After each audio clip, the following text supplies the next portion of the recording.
How's it going, everyone? So today's going to be a little bit more of a talking video. I have two submissions, one for PSA and one for CGC, ready to go. And what I'm wanting to talk about basically is what cards I'm sending and why, and also how I'm splitting between CGC and PSA. So this stack here on the right is actually all PSA, and this stack on the left is CGC. So you can see there's quite a bit more PSA cards. So yeah, let's just kind of get right into it. Let's start here with Liliana Vess from Lorwyn. So first of all, a little bit of a history lesson here.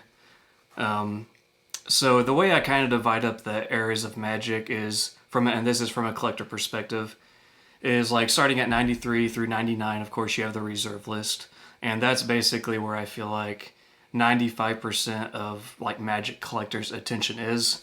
Really, when you think about collecting Magic, everyone just thinks of reserve list, and that's it. And then, so with 99 around the Urza's block, or at the Urza's block, the reserve list went away, so no new cards were being added to it.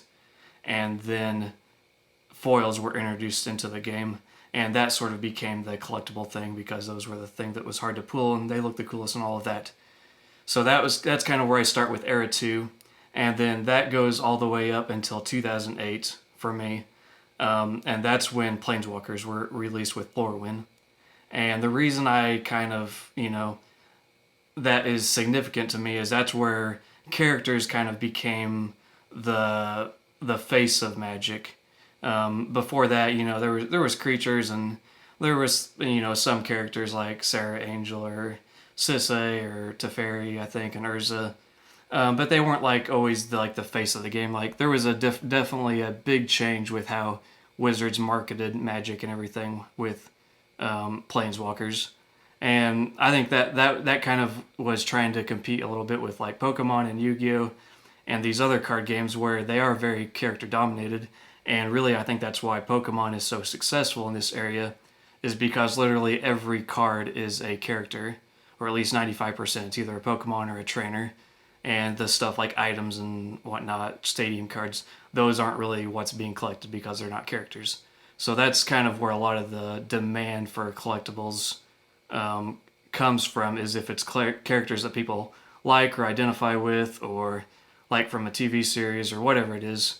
Characters are a really, really big thing as far as having something that is collectible. So that's why that's really significant to me. And so the Lorwyn, of course, was the very first set with Planeswalkers. Also not the only set now, but they were the ones that had the rare Planeswalkers. So you can see that down there in the corner, and that was that changed right away to where they were only mythics for a while. But so I've got a couple Liliana Vestas here for PSA, and then one for CGC. And the reason my strategy here is, CGC, kind of what I've been finding is it's difficult to get 10s. That's not really news to anybody, I don't think, but so I think if you're looking at like CGC 9.5s, there's a high likelihood that you're going to get that or a CGC 9. I'm kind of trying to go maybe go for a PSA 10 at that point. But if there's a card that looks really good, at least to my eye, and it has a chance at a CGC 10, then I'm kind of wanting to take that chance. So basically with these Lilianas here, I picked the very best one that has the best chance of getting a CGC 10. I'm going to send that to CGC, send the rest to PSA, and that's kind of going to be the strategy. So let's just move on. Next we have Garrick Wildspeaker. No need to show both of them. But so this is Lorwyn again. Garrick and Liliana are two of my favorites, so again, one to each. And then next up we have Soren Markov. Got a few of him that I'm going to send, but this was the first printing of Soren. He's another one of my favorites, so that's why I'm going to be sending some of those. And really, I just think this is where there's some future potential for Magic collecting to increase. It's going to take a little bit of time, because right now Magic and Wizards do not compete on the character and story side of things with Pokemon or Yu-Gi-Oh! Or the others at all. They're not even in the same arena. Magic is a few blocks down from the arena, passed out in an alley from getting mugged or something. Like, it's not even close. No one cares about the story or characters in Magic hardly, at least not compared to the competition. So I think Magic has a lot of room for growth and improvement there, and I think they are going to keep trying. I won't get into a lot of that. I'll probably have a separate video conversation about, the TV series and games and other ways that they could actually kind of help make people actually care about characters and story. But that's where I think there is a lot of potential for future growth, and I think like Planeswalkers would be the thing that most people tend to collect. So we got a few Sorens here. Looks like 3 Sorens for PSA and then just 1 for BGS. Again, pick the very best one. Has a reasonable chance out of 10. Maybe it'll be a 9.5 or a 9, but I'm just willing to take that chance. It is a little bit more, so I guess I should say that too. With all these cards being under 200, for PSA they're $15 a piece right now to get graded, and then CGC it's 30 total, so it's 15 I think base level, but then 15 for the subgrades. And to me, I don't really like CGC cards or BGS cards without subgrades. That's like one of the perks of going to those companies, and if you do leave off the subgrades, you got like a blank spot on the label, so it looks kind of weird. So really, that to me, that's just the only way to go. And so it's 30 versus 15, so it is more expensive to go with CGC. So I'm trying to limit how many cards I send. They're only ones that I think have a really good chance of getting 10s. So kind of moving down the line here, now we're in the Innistrad block, another one of my favorites. This came out in 2011, I think, and this is kind of the point. I think I started playing in 2013, maybe 2012. So the Innistrad block cards, they were like on store shelves still, and so this is kind of getting to the point of where it's starting to become an era of Magic that's almost getting nostalgic at this point, even though it's been about 10 years. So give it another 5 or 10 years, but I think it's kind of. It's a time that I'm fond of. And also the foiling on these older cards is just a lot better than current ones. Like you can see how they're strategic where they foil. Like the background is foiled there, and like the thing on his chest and his helmet, but like the body's not. And then the text down here is also not foiled. So it makes the card way more clear and everything versus now where they foil the entire face of the card, and it just usually looks bad. So I really like these cards. Don't have any of these. I don't think I might have one. Okay, I just had the piles out of order here, so I have 2 of those going to CGC. In this case, I had 2 that looked good enough to be worth sending, so I'm gonna try with both of those. And then I've got 1 Liliana of the Veil Innistrad foil. So this one looks pretty good to me, and I think it has a reasonable shot at a 10. It'll probably be a 9.5, but I'm going to give it a try. And because I kind of have a little bit of a Liliana collection going right now in CGC slabs, so I needed one probably eventually. And then we've got Sorin, Lord of Innistrad here, another one that looks really nice in foil. Just like the background and pieces of his armor are foiled, and sounds like a silly thing to say, like because Pokemon has been doing that for years, and Magic kind of went backwards on their foiling. So these older foils look pretty nice to me. So I got a couple going there to PSA, and then a single one going to CGC, the one that I think has the best shot. Then this is going to be my first attempt for PSA for this card. Not this card specifically, but I got an 8, CGC 8 last time I submitted one of these. And I'm a little bit in disbelief still because it just looked really good. So I might crack that one and send it, but I've got another one that I'm going to send to PSA, and then as third one that I'm going to send to CGC again. And I'm going to see if this comes back like an 8 again. I'm probably, I don't know, I'll probably end up cracking one of those and sending either one or both of them to PSA, but I'll be curious to see. That's going to be another really interesting thing, is because I got so many cards that are identical between these. I'll just be curious to see like what the grading difference is between the two. So last card I think for this sort of era is Chandra, Torch of Defiance. This is a time they started to do a little bit more foiling across the face, but really it's not too bad here, and this one still looks pretty good to me. And Torch of Defiance is one of my favorite like cards from a gameplay perspective, and I like Chandra, right? She's kind of a shallow, I guess, simplistic, dumbed down character, so I guess is how I would describe her overall from story perspective. I think there's room for improvement there, but really like this card, so I wanted to get one in a slab, but I only have one. It's going to PSA. I just don't really want to take the chance, I guess, with CGC, and I might have seen a little. Honestly, it looks pretty good, but maybe I saw something at some point that made me think, oh, yeah, there's a little thing here on the edge. Let's see if you can see that. You can see it glimmer right there. So it's not even going to get a PSA 10 either.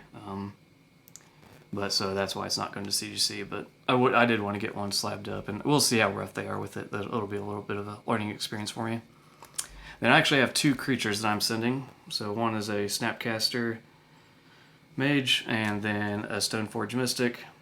So again, creatures like from that time, like the 2008 to 2012 era. That's where Planeswalkers were introduced, and you had the Innistrad block, and then you had like the introduction of the modern format. So I think in time, I think that will be kind of an era of Magic that is a little bit nostalgic to a lot of people. Now let's set these to the side. So now, to me, there's a new era that started with 2019.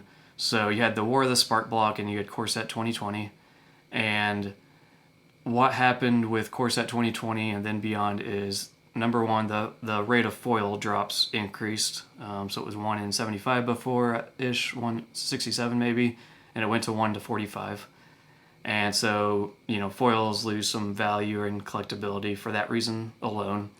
And then with Throne of Eldraine, the concept of collector boosters became a thing, which had guaranteed foils and just more of them. And then also we had the concept of borderless and alternate art planeswalkers. Those were sort of introduced with War of the Spark with the anime walkers, and then there was a Mythic edition. And maybe, I think there was probably another specialty sort of full art planeswalker at that point too. But regardless, those were things that you couldn't open in normal booster packs. Starting with Throne of Eldraine and the start of Era 4 for me is when normal booster packs and normal sets had alternate arts, different foiling techniques, collector boosters. So that just really changes the equation of what's collectible to me. You have to be a little bit more strategic. So kind of representative of that, I guess, here we have Sorin the Mirthless. So this is borderless version foil. So this is not the most expensive version of Sorin. That would be the showcase version in foil. So not every set is going to be the same, but a lot of them have normal Planeswalker, foil Planeswalker, then borderless Planeswalker, foil borderless, and then some additionally have a showcase version and foil showcase, and then some even beyond that have showcase with a different foiling. We'll get to that pretty soon here. So there's in this case, there's 7 variations of Sorin. 6 variations. Well, then there's 7 because of double feature, and then there's the Dracula version. So there's 9 versions of Sorin the Mirthless. So it's getting kind of crazy in that respect, but it just means you have to be strategic about what is maybe most collectible. So now the normal art planeswalker in foil version, that was kind of the king of Era 3 in terms of collectability for me. That's garbage now. You can't.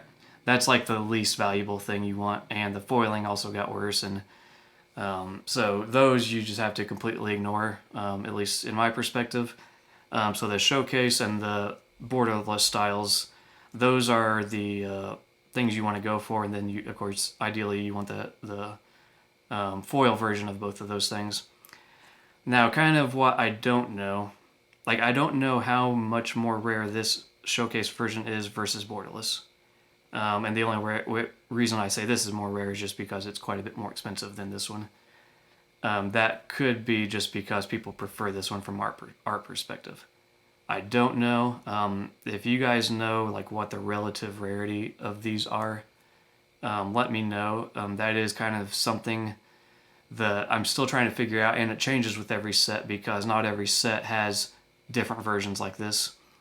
Most sets that have a showcase and a borderless planeswalker, for instance, the showcase is almost always more expensive as of right now, but like the Elspeth Resplendent in Streets of New Capenna, that's flip-flopped where the borderless is more expensive than the showcase.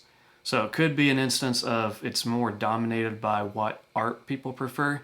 Like maybe, so like normal Planeswalker foil rarity was, there was like 25 to 30 times more non-foils than foils.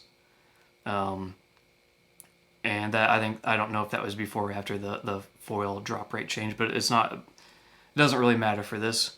So let's just say 30 to 1. If this is like 30 to 1 and this is 25 to 1, for instance, maybe that's not a big enough difference and it's more dominated by which version people actually prefer. So I don't know. I don't know right now. It's hard to say which versions are going to become like the most collectible. It's probably, safe, get the version that you like the best. But it is interesting to me that there is quite a big price premium for the showcase foil Sorin versus the borderless one. So just something to keep in mind there. And kind of going down that same rabbit hole, we have Kaito Shizuki here.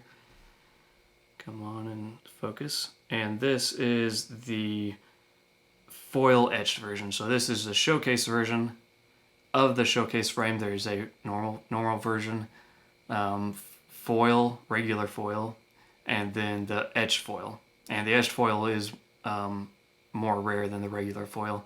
So this is like the rarest version of Kaito Shizuki. I also think it's the best looking version, so that's like a nice combination when you have a match between high rarity and high desirability. That's good for a collectible.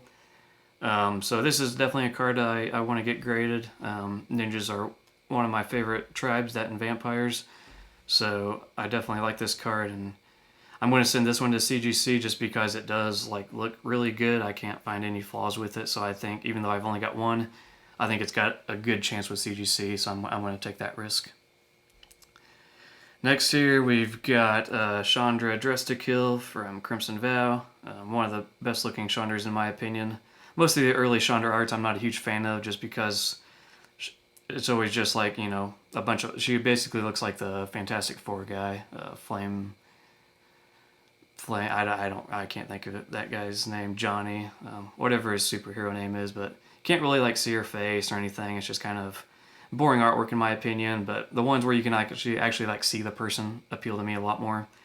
And of course this has the nice background with the vampire wedding and everything, so like this art. There is no showcase version of this in Crimson Vow, just the borderless. So I'd like to get one of those slabbed up, and I'm just sending it to PSA just for the cheaper one. And then Liliana, Waker of the Dead. Got one from CGC. Gonna send this one to PSA. And these all sort of have, mediocre financial value. Like I'm mostly just getting ones that I like and want to get slabbed up just as part of the collection. So we got Professor Onyx there from Strixhaven. Gadron Dihada from Modern Horizons 2, I want to say. Yeah, Modern Horizons 2. Just one of her. Tasha the Witch Queen, another borderless planeswalker that has good art. Baldur's Gate here was kind of a set that was not well loved.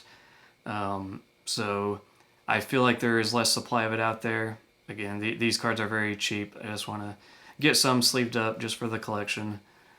And then we have Jace the Mind Sculptor from Double Masters. So this is the foil borderless version. Then we've got Liliana the Last Hope. I just have one of these. This is the textured borderless from Double Masters. And it looks good enough for me. And I, like I said, I've got the Liliana collection going in CGC, so I'm gonna send this one to CGC. It does look pretty good. I'm afraid it probably won't get a 10. There's a tiny little thing in the corner I see there, but I don't know. It'll be a 9.5 probably, or at least I hope so. Then kind of continuing with the full art Planeswalkers, I've got Liliana the Veil Ultimate Masters Box Topper. Definitely one of my favorite cards. I think it's the best version of Liliana. And so I've got one from CGC already, or two. And so I'm going to send one to PSA, and then I'm actually sending 4 more to CGC. These are the ones they all look really good to me, so I'm going to take the risk with all of those. Okay, so that goes through all the Planeswalkers, like from Eras 3 and 4. So that's kind of all the normal set Planeswalkers that I'm submitting. Now, let's switch over to War of the Spark Japanese alternate art. So kind of only be found in Japanese booster boxes, so kind of more of a specialty thing. But you guys know I'm a fan of these if you've watched many of my videos. But I've got a couple of Casminas here going to PSA, and then I've got looks like I've got 2 going to CGC. So found 2 that look good enough that they have a strong possibility at a 10. So gonna try that with CGC. And then I've got several Nahiris here, 3 Nahiris.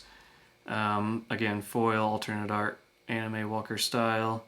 These are just uncommon, so they're not like super expensive, but definitely some of my favorite alternate artworks, so I'm going to get some of those slabbed up. It looks like I got one for CGC, so this was the best looking one of the bunch. So hopefully we can get a 10 on that.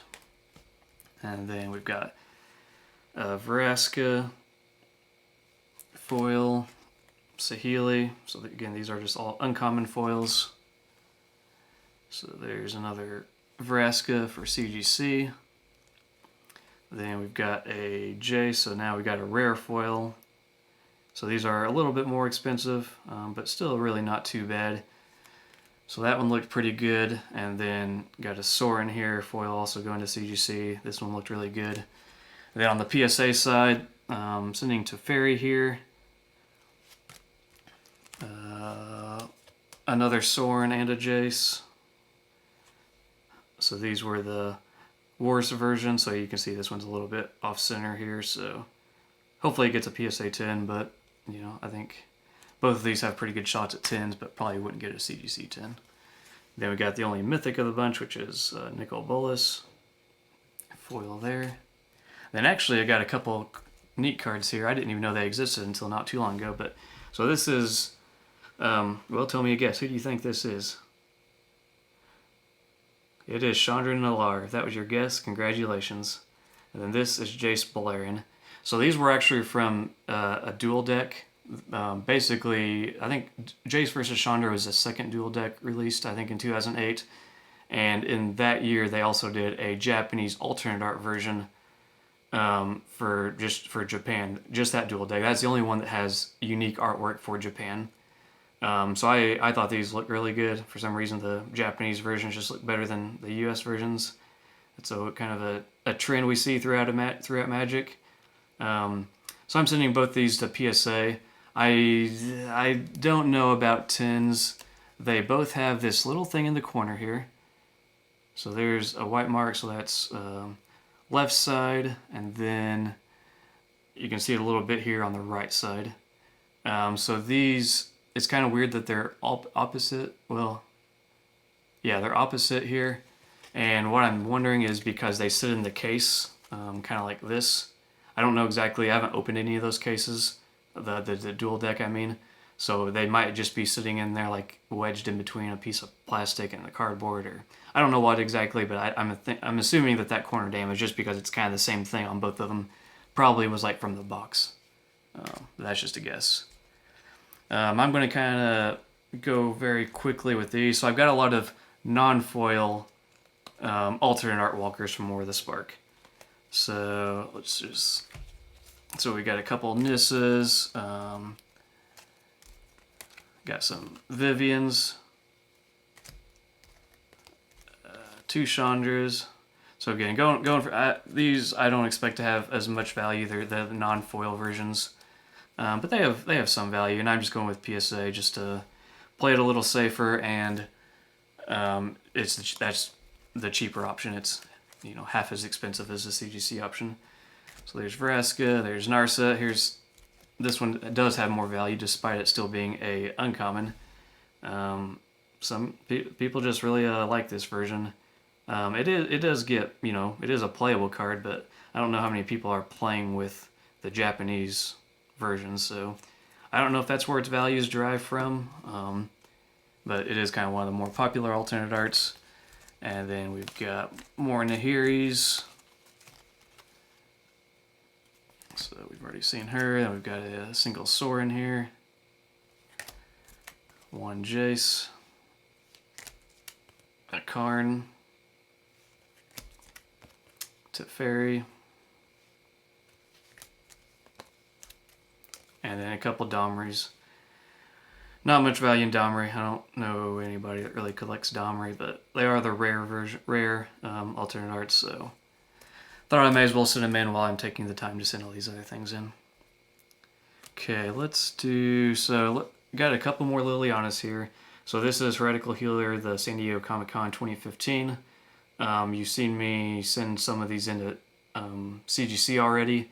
I think this is the last one I had, so I want to try PSA. I got 9s on both of the CGC ones I got.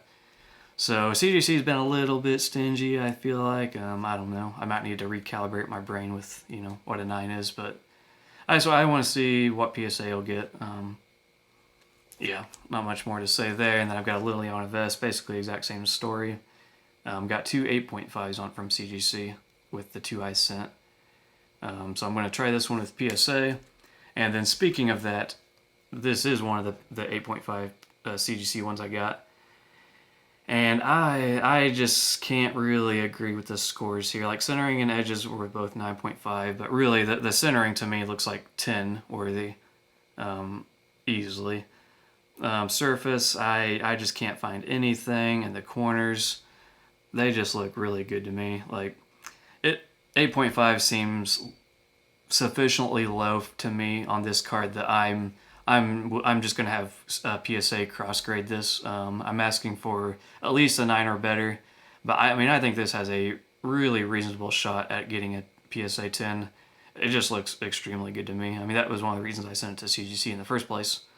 So, gonna try that. And there's also a little piece of a cardboard thing in there, just like a little particle. Not a huge deal, but that's kind of an extra bonus of, I guess, getting it regraded and re-slabbed is to get rid of that. But that's the only resubmission of this whole thing. So gonna do that, and then we'll end it here with some Earthbinds, kind of another pet card of mine from the ABU era. Really, I don't have hardly any reserve list cards, but and this isn't reserve list, but it's to me sort of pseudo reserve list because it's art that they're never going to reprint again. They didn't do it in Magic 30, so everyone knows about these cards by now. Yeah, just nice looking card. So I've got 4 unlimiteds here.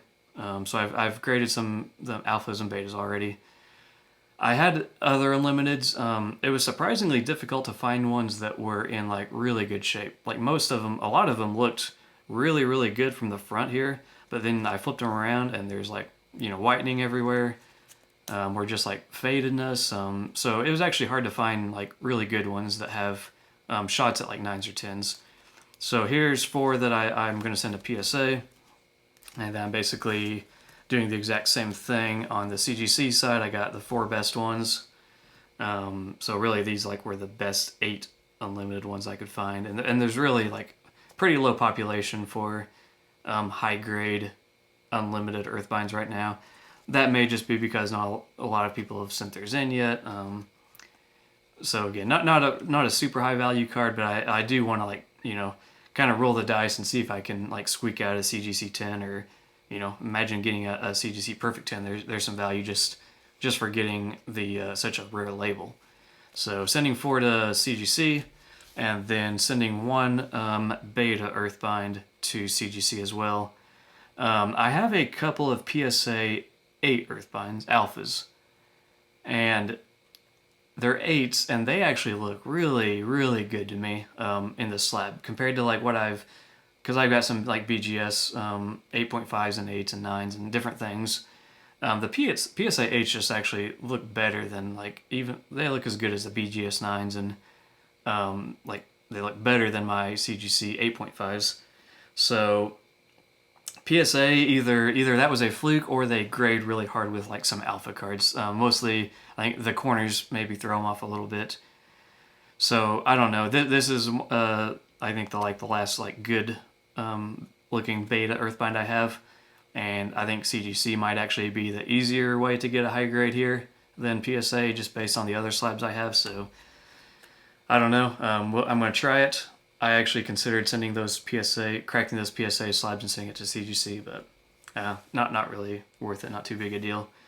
So anyway, guys, so we've got I think it was 75 cards going to PSA and 26 going to CGC, and then one regrade, of course, going to PSA as well. So hopefully that was kind of interesting. Again, you probably saw a lot of like my thought process in terms of like newer Magic cards. Like other than these Earthbinds, everything here is 2008 and newer.